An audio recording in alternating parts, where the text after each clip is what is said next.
सुनेत्रा पवार आजपासून ॲक्शन मोडवर उपमुख्यमंत्री पदाचा पदभार स्वीकारणार। रात्री दिल्ली दौऱ्यावर पंतप्रधानांची भेट घेणार।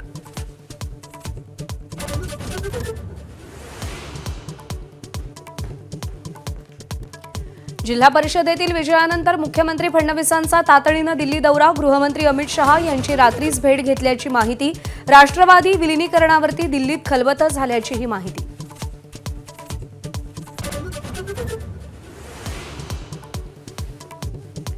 चंद्रपुरातल्या सत्ता नाट्याचा आज शेवटचा अंक। महापौर पदाची निवडणूक आज होणार। काँग्रेस, भाजपा आणि ठाकरे गटापैकी कुणाची समीकरणं जुळणार याची उत्कंठा शिगेला।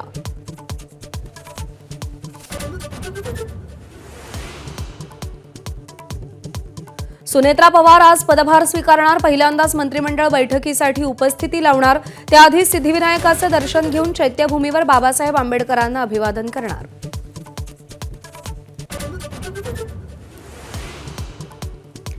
जिल्हा परिषद निवडणुकांमध्येही भाजपचाच डंका। नगरपालिका आणि महानगरपालिकेची घोडदौड कायम।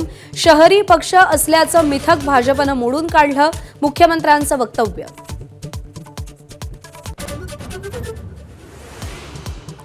सातारा जिल्हा परिषदेत त्रिशंकू कौल। भाजपला दूर ठेवण्यासाठी शिवसेना आणि राष्ट्रवादी एकत्र येण्याची शक्यता। मंत्री शंभूराजेंच्या घरी अनौपचारिक बैठक झाल्याची माहिती।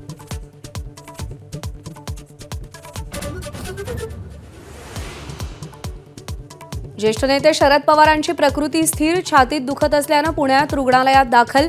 5 दिवसांचे औषधोपचार होणार। सुप्रिया सुळेंची माहिती। उपमुख्यमंत्री सुनेत्रा पवारांसह जय आणि पार्थ पवारांनी विचारपूस केली।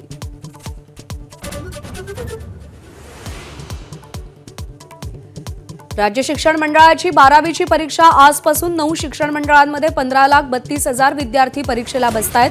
कॉपी रोखण्यासाठी ड्रोन, सीसीटीव्हीचा वापर। केंद्राच्या परिसरातले झेरॉक्स सेंटर बंद ठेवणार।